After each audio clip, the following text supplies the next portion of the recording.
কাবা শরীফ। না রে না, তাহলে এটা কোন মসজিদ দাদু? এটা হলো মসজিদুল আকসা। কি সুন্দর! এই মসজিদটা কোথায় দাদু? এটা ফিলিস্তিনে। এই মসজিদুল আকসাই ছিল আমাদের প্রথম কিবলা। কিন্তু সেদিন যে বলেছিলে আমাদের কিবলা হলো কাবা শরীফ, আমরা তো কাবা শরীফের দিকে ফিরে নামাজ পড়ি। বাপরে, সাকিব ভাইজানের দেখি ভালোই মনে আছে। আমারও মনে আছে, কাবা শরীফ বিমানে চড়ে যেতে হয়। সাব্বাস বিমান! তাহলে এসো বিমান, তোমার পিঠে চড়ে কাবা শরীফ যাই। সর্বনাশ! পালাও পালাও! শোনো সাকিব, আমাদের শেষ নবী হজরত মুহাম্মদ সাল্লাল্লাহু আলাইহি ওয়াসাল্লাম আল্লাহর আদেশে প্রথমে এই মসজিদুল আকসার দিকে মুখ করেই নামাজ পড়তেন। এরপর আল্লাহ রাব্বুল আলামিন কাবাকে কিবলা বানিয়ে দেন। সেই থেকে কাবাই হলো আমাদের কিবলা।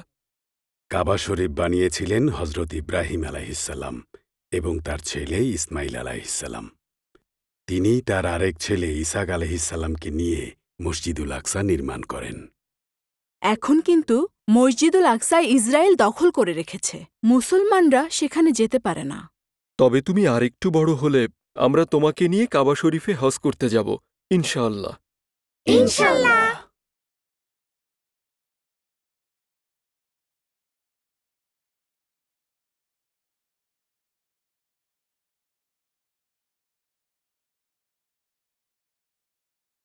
তুমি এখানে দাদু ভাই, আর আমি তোমাকে ওদিকে খুঁজছি। দাদু, দেখো কি সুন্দর মাটির ব্যাংক। হ্যাঁ, অনেক সুন্দর। দাদু, এই মাটির ব্যাংকটা আমাকে কিনে দাও না প্লিজ। মাটির ব্যাংকে টাকা জমানো আমার খুব শখ। কিন্তু তোমার তো টাকা জমানোর ড্রয়ার আছে। দাদু, আমার আইসক্রিম বিস্কিট খেতে ইচ্ছে করলেই আমি চুপি চুপি ড্রয়ার খুলে টাকা বের করে ফেলি। মাটির ব্যাংকের টাকা জমালে তো আর ইচ্ছে মতো খরচ করতে পারবো না।